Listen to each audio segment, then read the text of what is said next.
যেই মাত্র সাহাবার সামনে আব্দুর রহমানের বিবির হাতটা প্রকাশ পেয়ে গেল, শয়তান এসে কুমন্ত্রণা দেয় আর ডাক দিয়া বলে, ওরে সাহাবা শোনো, মহা সুযোগ হাতছাড়া করিও না।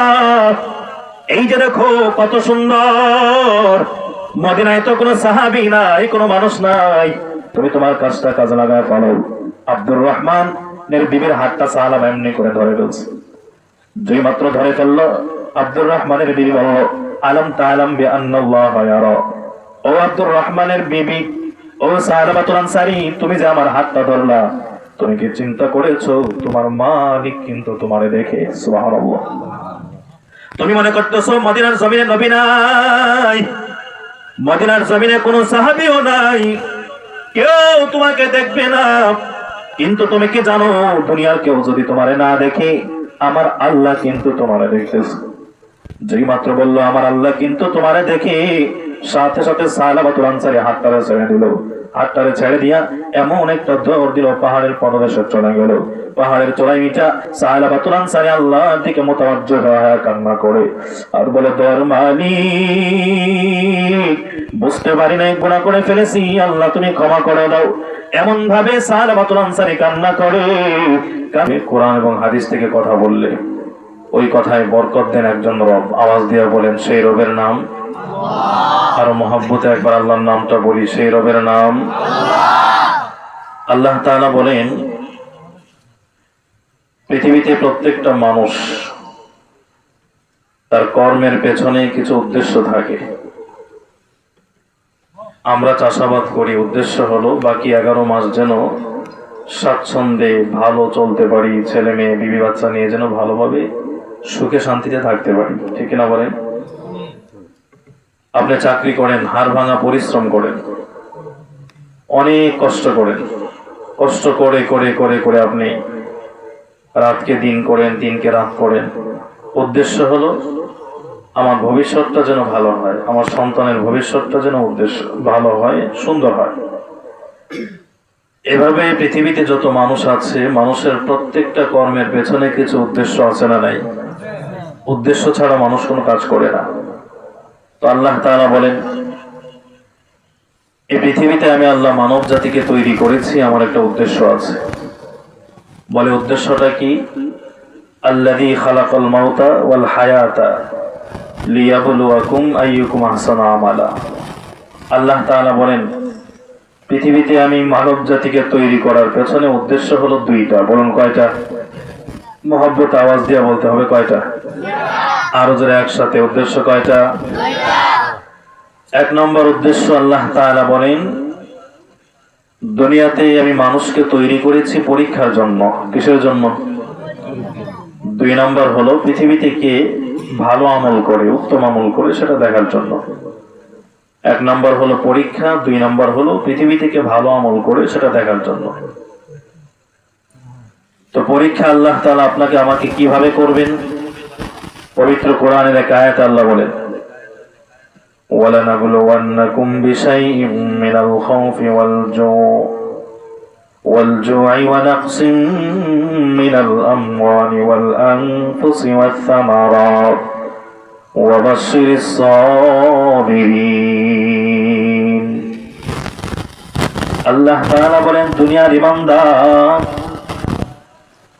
তোমাদেরকে আমি আল্লাহ দুনিয়ার জমিনে এমনি এমনি পাঠাই নাই। মনে করেছো দুনিয়াতে আসছো আবার চলে যাবে, তোমাদেরকে পাকড়াও করা হবে না। দুনিয়াতে আসার পরে আমি আল্লাহ তোমাদেরকে উদ্দেশ্য ছাড়া বানায় দিলাম। বলে না, তোমাদেরকে দুনিয়াতে বানানোর পেছনে আমার আল্লাহর 2টা উদ্দেশ্য। 1 নাম্বার হলো আমার আল্লাহ বলেন, তোমাদেরকে আমি আল্লাহ পরীক্ষা করব, পরীক্ষা। 2 নাম্বার হলো আমার আল্লাহ বলেন, দুনিয়াতে আমার কোন বান্দা বান্দি ভালো আমল করে, ভালো আমল করে, উত্তম আমল করে সেটা দেখার জন্য। জোরে বলুন সুবহানাল্লাহ। পরীক্ষা আমার আল্লাহ কেমনে করবেন সেটাও আল্লাহ কোরআনে জানায় দেন। আল্লাহ তাআলা বলেন, পরীক্ষা আমি আল্লাহ তোমাকে করব। 1 নাম্বার হলো ভয়, ভয়ের মাধ্যমে আমি আল্লাহ তোমাকে পরীক্ষা করব, ভয় দ্বারা। বলে ভয় দ্বারা বান্দা কেন আল্লাহ পরীক্ষা করবেন? মানুষের মধ্যে যদি ভয়ের সঞ্চার থাকে ওই মানুষটা কোনোদিন অন্যায় করতে পারে না। যারা বলুন ঠিক কিনা? মা বাবার সামনে সন্তান কখনো অন্যায় করে না, বলে মা বাবার ভয়। উস্তাদের সামনে ছাত্র কখনো অন্যায় করে না, কেন? বলে উস্তাদের ভয়। বড় ভাইয়ের সামনে ছোট ভাই অন্যায় করে না, কেন? বলে বড় ভাইয়ের ভয়। আর আমার আল্লাহ বলে, বান্দা তুমি যদি তোমার ভেতরে আমি মালিকের ভয়টা সঞ্চার করতে পারো, দেখবা আমি আল্লাহর ভয় তোমাকে দুনিয়ার সব অপরাধ থেকে বাঁচায় দিবে। জোরে বলুন সুবহানাল্লাহ। এক বান্দার বয়স হয়ে গেল 70 বছর, ভালো করে কথা বলতে পারে না, ভালো করে খাবার খাইতে পারে না, ভালো করে বান্দা চলতেও পারে না, হাঁটতেও পারে না, মাজা ব্যথা হয়ে যায়। ডাক্তারের কাছে যাওয়ার পরে বলল, স্যার আমি ভালো করে আগের মতো কথা বলতে পারি না। ডাক্তার বলে, এটা হলো আপনার বার্ধক্যের কারণে হয়েছে, বৃদ্ধ হয়ে গেছেন এজন্য সমস্যা। আবার রোগী ডাক দিয়া বলে, আমি ভালো করে কথাও বলতে পারি না, বলে বার্ধক্যের কারণে হয়েছে। আবার ডাক দিয়া বলে, আমি ভালো করে হাঁটতেও পারি না, চলতেও পারি না, অল্প জায়গা হাঁটা চলা করলে আমার পা ব্যথা হয়ে যায়, হাঁটু ব্যথা হয়ে যায়। ডাক্তার ডাক দেয়া বলে, এটা আপনার বার্ধক্যের কারণে হয়েছে। রোগী এবার মেজাজ গরম করে ডাক্তারের গালের মধ্যে একটা থাপ্পড় লাগাই দিচ্ছে। যেই কথাই বলি সেটাই বলো বার্ধক্যের কারণে। খাবার খেতে পারি না, তাও নাকি বার্ধক্যের কারণে। হাঁটতে পারি না, তাও নাকি বার্ধক্যের কারণে। আমি ভালো করে কানে শুনি না, এটাও নাকি বার্ধক্যের কারণে। সব সমস্যাই হলো বার্ধক্যের কারণে। এবার ডাক্তার ডাক দেয়া বলে, চাচা আপনি যে আমারে থাপ্পড় দিলেন এটাও বার্ধক্যের কারণে। কারণ মানুষ বুড়া হইলে ছোট মানুষের মতো হয়ে যায়, অল্প কথায় রাগান্বিত হয়ে যায়। এজন্য আপনি রাগ নিয়ন্ত্রণ হারাইয়া আমার গালে থাপ্পড় লাগাই দিয়েছেন। মুসলমান ভাইরা আমার, এই পৃথিবীতে মানুষের যত সমস্যা, অন্যায় অপরাধ হয়, মানুষের দ্বারা চুরি হয়, বলে কেন? সমস্যা হলো একটা, মালিকের ভয় না থাকা। বান্দা নামাজ পড়ে না, বলে কেন? মালিকের ভয় না থাকা।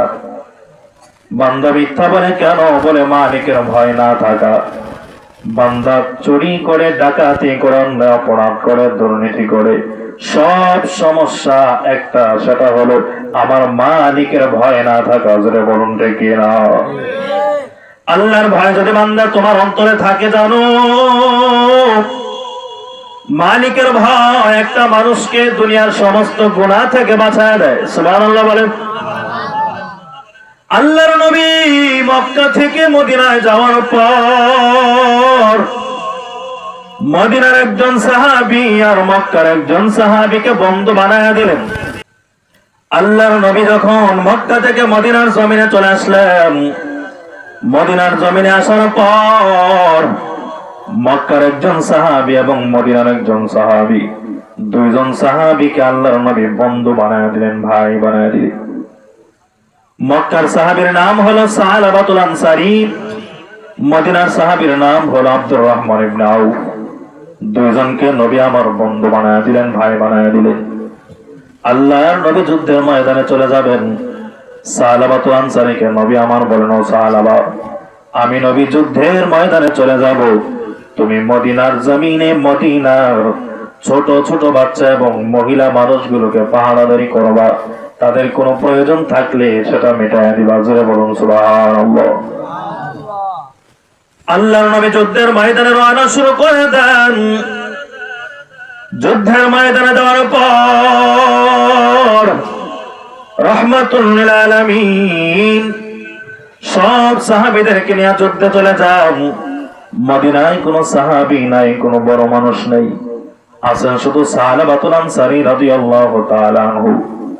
সালাবাতুল আনসারী রাদিয়াল্লাহু তাআলা আনহু মানুষের ঘরের ধারে ধারে যায় জিজ্ঞাসা করে, কোনো প্রয়োজন আছে নাকি?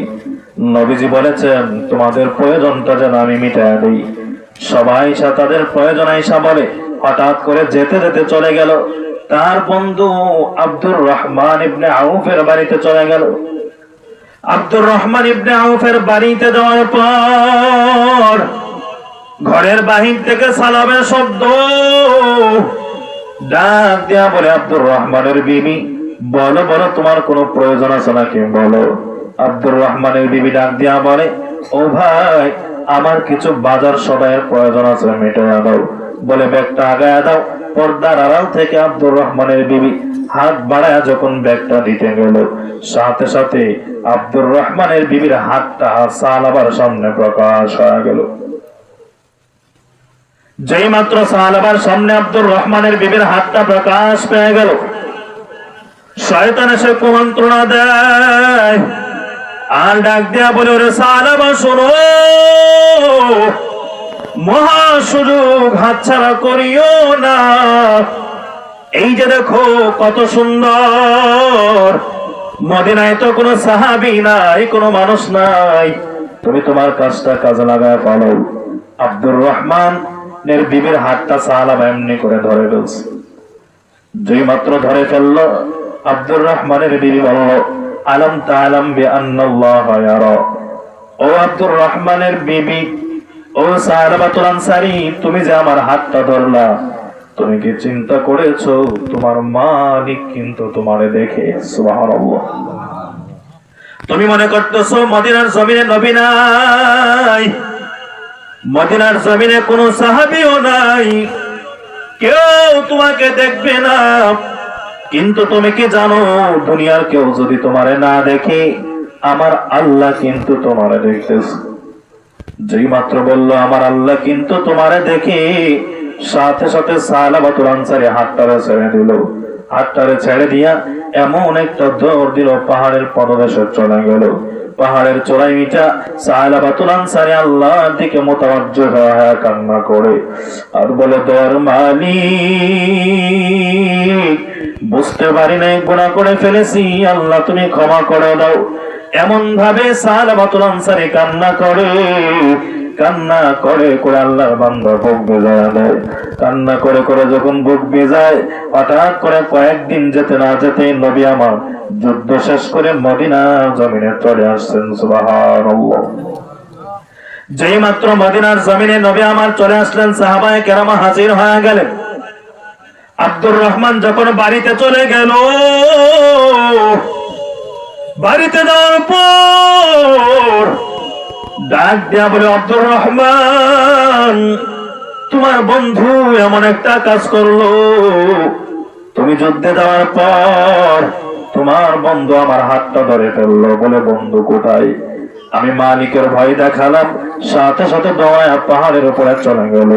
এবার সালাবাতুল আনসারীকে আনার জন্য আব্দুর রহমান চলে গেল, তাকে আনার জন্য গিয়ে দেখে সালাবাতুল আনসারী কান্নার আওয়াজ। আকাশের দিকে তাকায় তাকায় আল্লাহর বান্দা কান্না করে আর বলে, তার মালিক, আমি আমার এই চেহারাটা আর মদিনাবাসীকে দেখাতে চাই না, তুমি আমারে ক্ষমা করো, আর যদি তুমি আমারে ক্ষমা না করো এখানে মাইরা ফেলো। ও মুসলমান ভাইরা রে আমার, কেমন মালিকের ভয়, আর মালিকের ভয় কি পরিমাণ ছিল। সামান্য মাত্র হাতটা ধরেছেই আল্লাহর ভয় পায়া বান্দা পাহাড়ে চলে গেছে গুনাহ মাফের জন্য। এবার আব্দুর রহমান ডাক দিয়া বলে, ও সালাবা, তুমি মদিনায় চলো। সালাবাতুল আনসারী ডাক দিয়া বলেন, আমি মদিনায় যাব না। বলে, আমি মদিনায় যদি যেতে হয় এমনি ভাবে যাব না, আমারে আসামের মতো করে দুইটা হাতের বান্ধ। জোরে বলুন সুবহানাল্লাহ। দুইটা হাতের আসামের মতো করে বেঁধে ফেলো। সালাবাতুল আনসারী দুইটা হাতকে আসামের মতো করে বাঁধা হয়। যেই মাত্র সালাবাতুল আনসারী দুইটা হাতের বাঁধা হয়, আসামির মতো করে সালাবাতুল আনসারী মদিনার দিকে রওনা করে।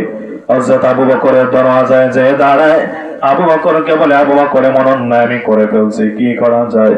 আবু বকর বলে, আমার দরবার থেকে দূর হও, তাড়াতাড়ি তোমার মতো নাফরমান আমার দরবার থেকে দূর হয়ে যাও। ওমরের দরবারে চলে গেল। ওমরের গিয়ে বলে, ওমর, এমন অন্যায় আমি করে ফেলেছি, বলো মালিক আমারে ক্ষমা করবে কিনা বলো। ওমর ডাক দিয়া বলে, ওরে নাফরমান, তাড়াতাড়ি আমার দরবার থেকে দূর হও। চলে গেলেন। হযরত ওসমানের দরবারে গেলেন, তিনিও তাড়াইয়া দিলেন। হযরত আলীর দরবারে গেলেন, তিনিও তাড়াইয়া দিলেন। এবার সালাবাতুল আনসারী বলেন, না আলী, এত বড় নাফরমান আমি হয়ে গেলাম, এত বড় অপরাধী আমি হয়ে গেলাম, কোন সাহাবী আমার আবদার শুনতে চায় না। এবার আমার শেষ ভরসার জায়গা হলো মায়ার নবীর দরবার। জোরে বলুন সুবহানাল্লাহ। সালাবাতুল আনসারীকে নিয়ে আব্দুর রহমান ইবনে আউফ নবীর দরবারে চলে গেল। নবীর দরবারে গিয়া বলেন, ওগো পয়গম্বর, এমন অপরাধ আমি করে ফেললাম, বলেন আমার মালিক আমারে ক্ষমা করবেন কিনা বলেন। যেই মাত্র বলল আমার আল্লাহ আমারে ক্ষমা করবেন কিনা বলেন, নবী আমার ডাক দিয়া বলল, সাহাবা, তুমি এত বড় খেয়ানত কেমনে করলা? মদিনাবাসী মানুষগুলোকে তোমার কাছে আমানত দেয়া গেলাম, এই আমানতের খেয়ানতটা তুমি কেমনে করে ফেললা? এত বড় জঘন্যতম কাজ তুমি কেমনে করলা? জঘন্যতম কাজটা কি? মাত্র হাতটা ধরছে। কি করছে? মুসলমান ভাইরা আমার, নবী আমার ডাক দিয়া বলেন, আমার দরবার থেকে তুমি দূর হয়ে যাও। কোনো ভাবিস পাইতেছি না রে বাইরে, এটা কিছু কথা। নবী আমার বলে, আমার দরবার থেকে দূর হয়ে চলে যাও। যেই মাত্র মায়ার নবী বললেন আমার দরবার থেকে দূর হও, সালাবাতুল আনসারী আবার হাতটা টান দেয়া বড় একটা দৌড় দেয় আর ডাক দিয়া বলে, আব্দুর রহমান রে, আমারে ছাড়ো, তাড়াতাড়ি করে আমারে ছাড়ো।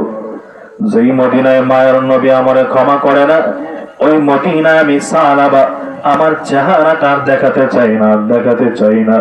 আবার একটা দৌড় মারিয়া আল্লাহর ভয়ে আল্লাহর বান্দা পাহাড়ের উপরে উঠে গেল।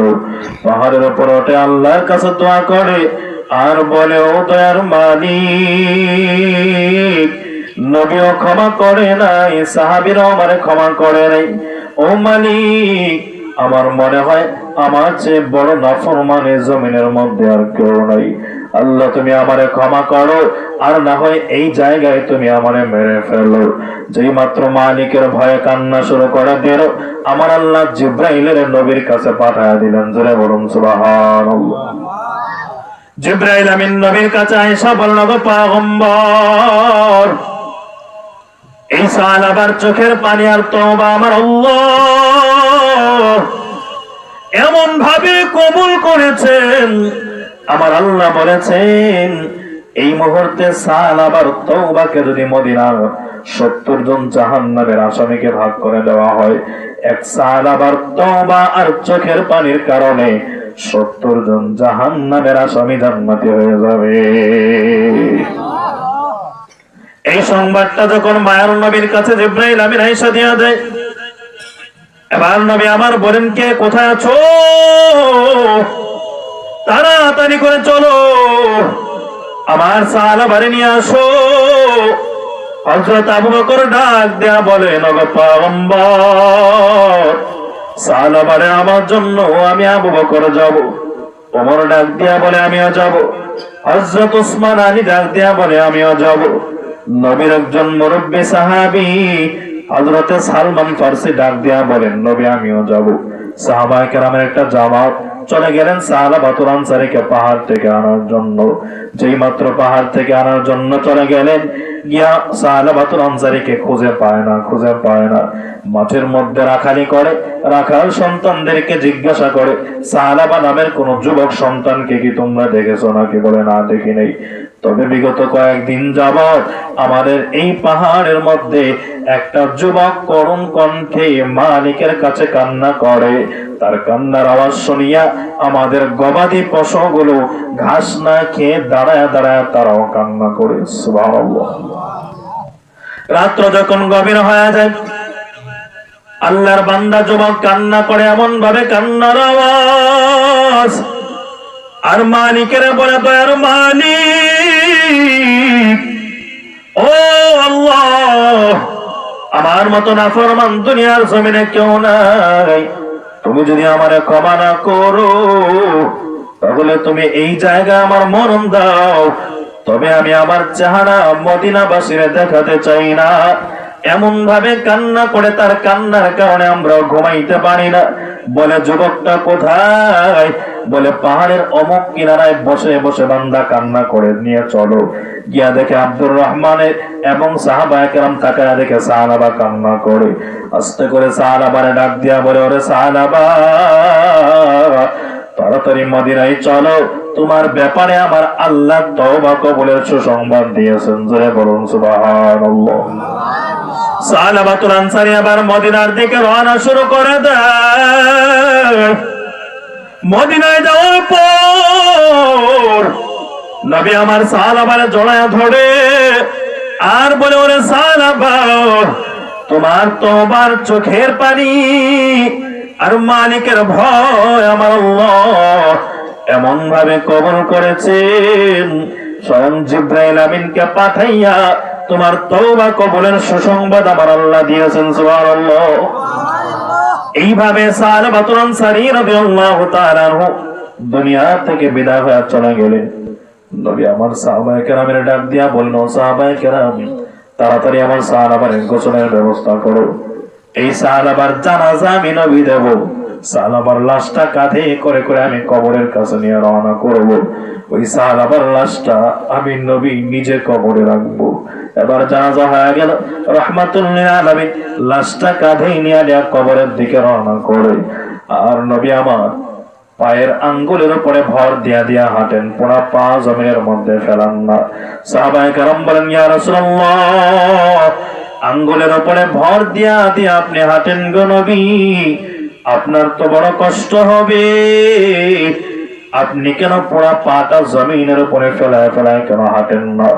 নবী আমার ডাক দেয়া বলল, সাহাবায়ে কেরাম, আমার সাহাবাতুল আনসারী, আমার মালিকের এত ভয় আর চোখের পানির কারণে আমার আল্লাহ সাহাবাতুল আনসারীর জানাজায় একজন আর দুইজন নাই রে সাহাবায়ে কেরাম।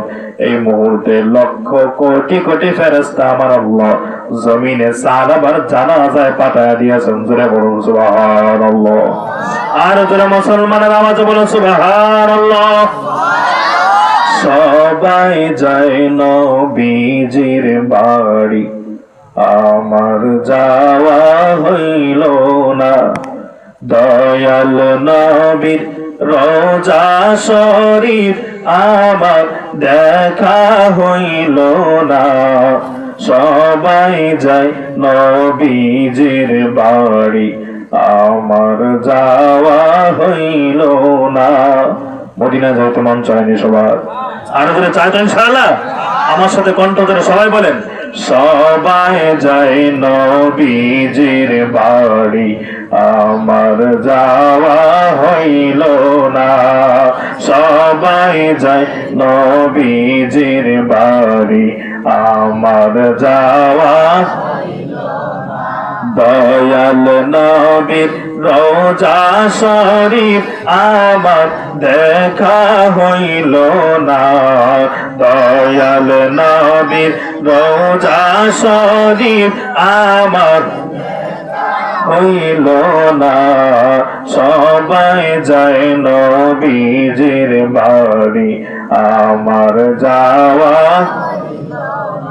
নবী আমার জীবন মরণ, নবী আমার সাধনা। নবী আমার জীবন মরণ, নবী আমার সাধনা। দয়াল নবীর রোজার পাশে আমার বসা হইল না। দয়াল নবীর রোজার পাশে আমার হইল না। সবাই যায় নবীজির বাড়ি, আমার যাওয়া। ধন্য তোমার জিন্দেগানি, ধন্য গো মা আমেনা। বলো ধন্য তোমার জিন্দেগানি, ধন্য গো মা।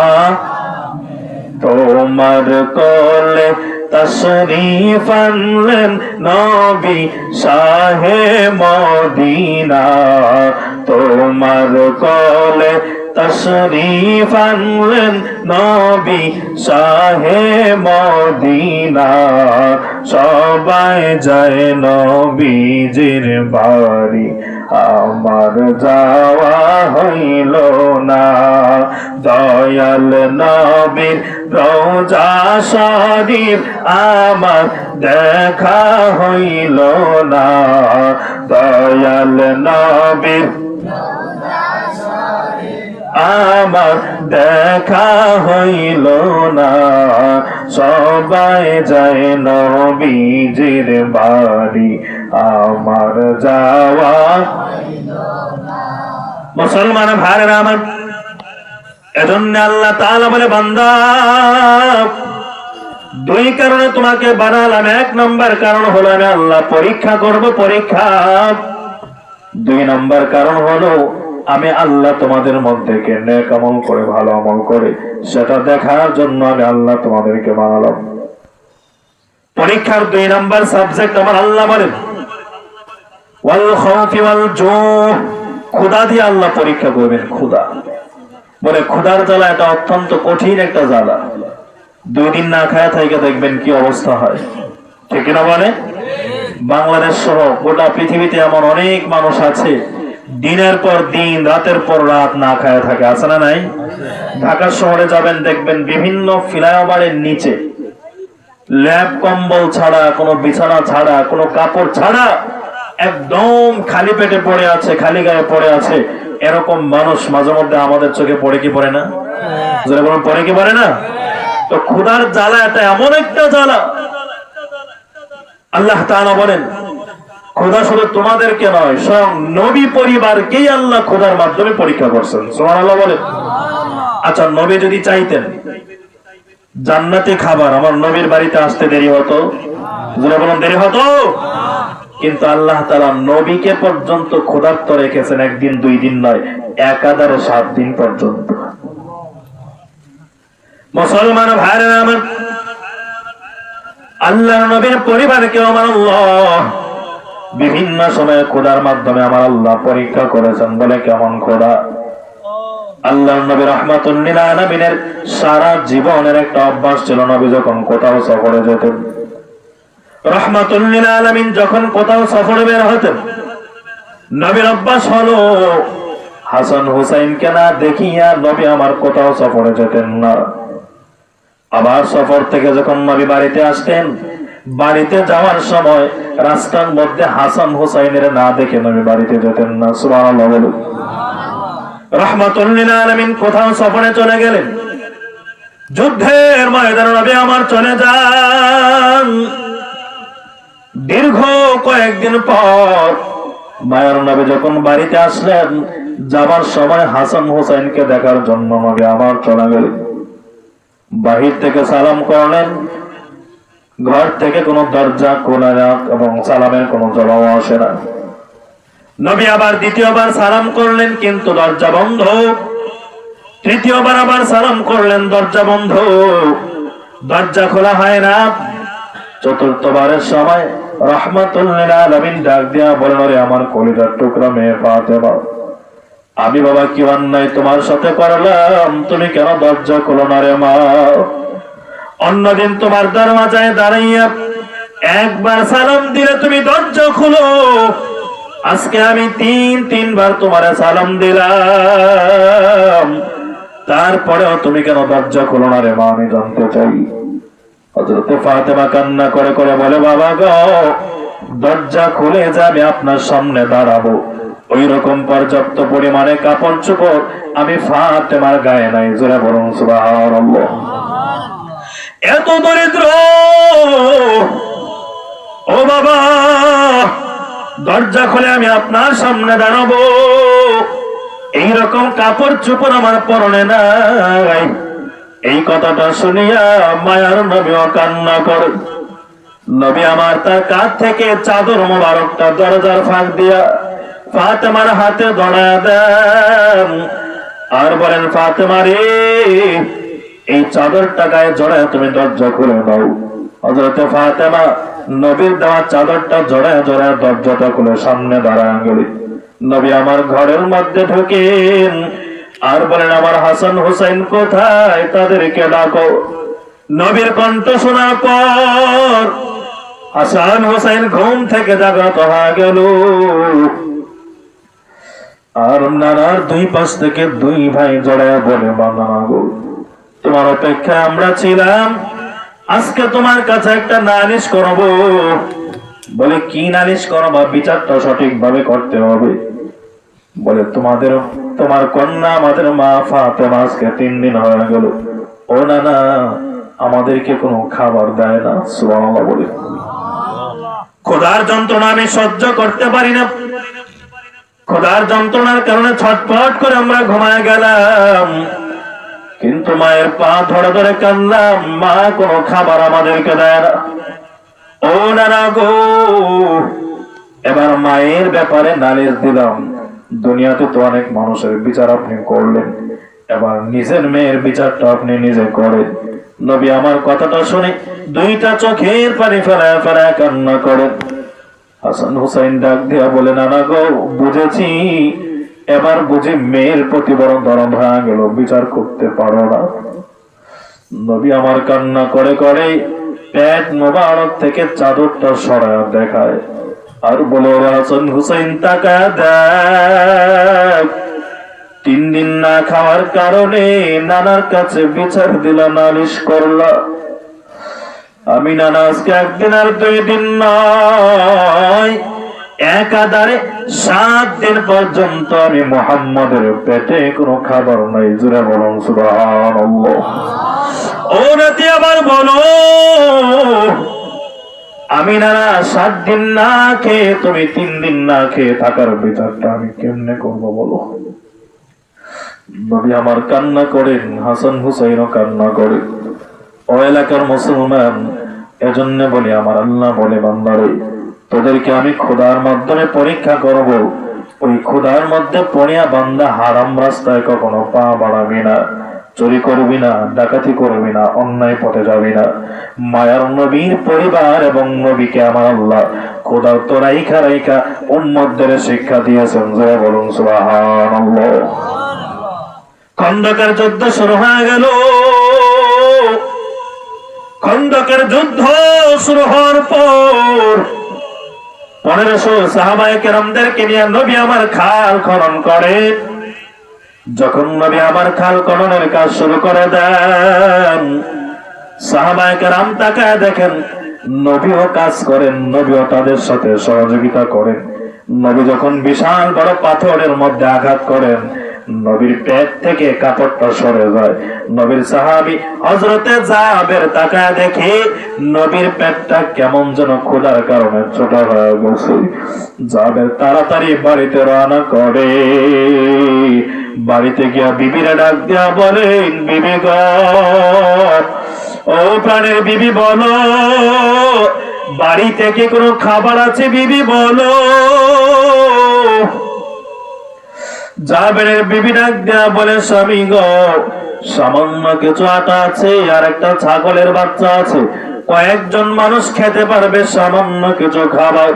এবার জাবেরের বিবিকে জাবের ডাক দেয়া বলে, বিবি গো, তাহলে তুমি রান্না করো। আমি মায়ার নবীকে বড় ক্ষুধার্ত দেখেছি, নবী মনে হয় কয়েকদিন হয়ে যায় খাবার খায় না। আমি আমার নবীকে দাওয়াত করি, নবীকে আজকে দুপুর বেলা আমার বাড়িতে দাওয়াত করলাম। জি মুসলমান ভাইরা আমার, জাবের রাদিয়াল্লাহু তাআলা হয়ে কথা বলে নবীর দরবারে হাজির হন। নবীর দরবারে যাওয়ার পর ডাক দেয়া বলল, পয়গম্বর, আজকের দুপুরে আমি জাবেরের বাড়িতে আপনার দাওয়াত। নবীজি কথাটা শোনার পর উঁচু একটা পাথরের মধ্যে দাঁড়া একসাথে 1500 সাহাবীরে দাওয়াত দিয়ে দিলেন। সুবহানাল্লাহ। জাবের আবার মনে মনে বলে, আরে কি হলো, ঘটনা কি হয়ে গেল? আমি তো নবীরে দাওয়াত দিলাম, সাথে নিলে না হয় 2-4 জন নিতে পারে। দাওয়াত দিলাম একজনের, 2-4 জন নিলেও তো সমস্যা নাই, কিন্তু 1500 সাহাবীর আমি কেমনে খাওয়াবো? দৌড় মেরে জাবের বাড়িতে গেল, গিয়া বলে বিবি কাজ তো হয়ে গেছে। বলে কি হয়েছে? নবীর একা দাওয়াত দিলাম, নবী দিয়া দিল 1500 সাহাবীর দাওয়াত, এখন কি করা যায়? জাবেরের বিবি ডাক দেয়া বলেন, পরের স্বামী, আপনি দাওয়াত দিয়েছেন নবীকে, আপনি নবীর চিন্তা করেন, আর 1500 সাহাবীর দাওয়াত দিয়েছেন আমার নবী, সুতরাং তার বন্ধুর মান সম্মান আল্লাহ কেমনে রাখবেন এটা আমার আল্লাহই ভালো জানে। দুপুর বেলা হয়ে গেল, জাবের তাকায় দেখে 1500 মানুষের লাইন বাড়িতে শুরু হয়েছে। যদিও বিবি সান্ত্বনা দেয়, মনে মনে তো একটা টেনশন আছে, হারে উপায় কি হবে? এমন অবস্থা যদি আমাদের বেলায় হতো, দাওয়াত দিছি 5 জন, চলে আসছে 100, তো বাড়িওয়ালা দরজা বন্ধ করে পেছনের দরজা দিয়া পলানো ছাড়া কোনো গতি। মুসলমানের ভাইরা আমার, এবার যখন 1500 সাহাবী নিয়ে নবী চলে আসলেন, 500 জনকে নবী আমার বসায় দিলেন, আর বললেন জাবের খাবারের পাত্রটা নিয়ে আসো। খাবারের পাত্র নবীর কাছে নিয়ে আসা হলো, নবী আমার তার লালা মোবারক লাগায় দিলেন, আর বললেন ঢাকনা কখনো খুলবা না, দিতে থাকো। 1500 সাহাবী খেয়ে ফেললো, আরো 500 বসলো, 1000 হয়ে গেল, সর্বশেষ আরো বসলো 500, 1500 হয়ে গেল। নবী বলেন আরো দাও, আরো দাও, আরো দাও। 1500 খাওয়া হওয়ার পর এবার নবী বলেন, জাবের তুমি খাও, তোমার পরিবারের সদস্যদেরকে দাও, আমি নবীকেও দাও। এই কথা বলার পরে যখন নবীও খেলেন, জাবেরের পরিবারও খেলো। জাবের মনে মনে চিন্তা করে, কুদরতের খেলা কোথা থেকে আসলো দেখতে হয়। এবার ঢাকনাটা যায় খুললো, খোলার সাথে সাথে তাকায় দেখে আমার নবীর লালা মুবারক এত বরকত, যেই পরিমাণ খাবার শুরুতে ছিল একই পরিমাণ খাবার এখনো পর্যন্ত পাত্রে বিদ্যমান আছে। সুবহানাল্লাহ। আর যারা মুসলমানের আওয়াজ বলো সুবহানাল্লাহ। এটাই হলো বরকত। তো যে কথা আমি বলতেছিলাম সেটা হলো, আল্লাহ বলেন মানুষকে তৈরি করেছে 2 কারণে। কয় কারণে? আর মহব্বতে বলতে হবে, কয় কারণে? 1 নাম্বার হলো পরীক্ষা, 2 নাম্বার হলো ভালো আমল দুনিয়াতে কে করে। বেশি আমল নয়, কে বেশি তাহাজ্জুদ পড়ে, কে বেশি দান করে, এটা দেখার জন্য আল্লাহ বলেন নাই।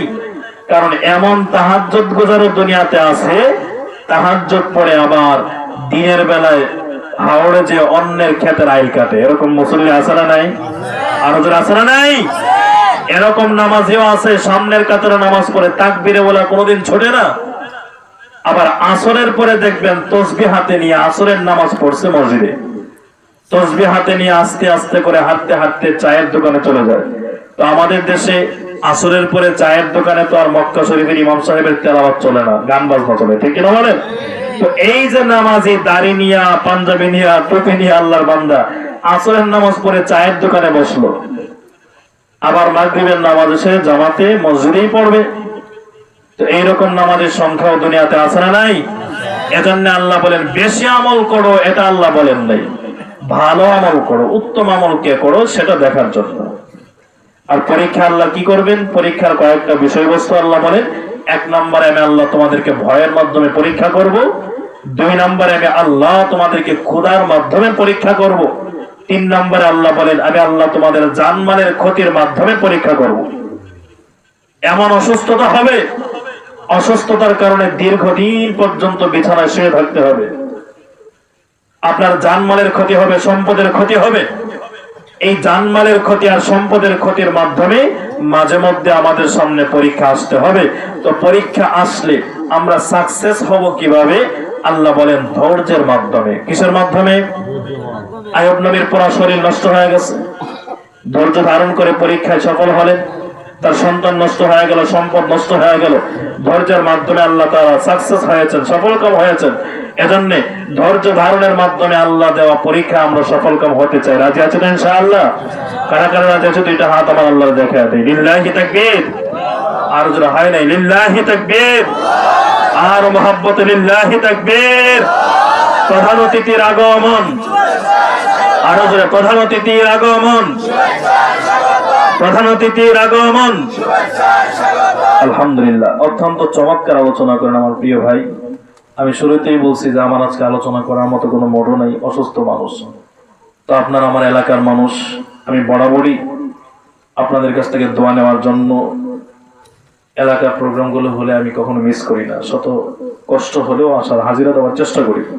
আমার জন্য দোয়া করবেন, আল্লাহ তাআলা যেন সুস্থ রেখে দ্বীনের খেদমত সারা দুনিয়ায় করার তৌফিক দান করেন।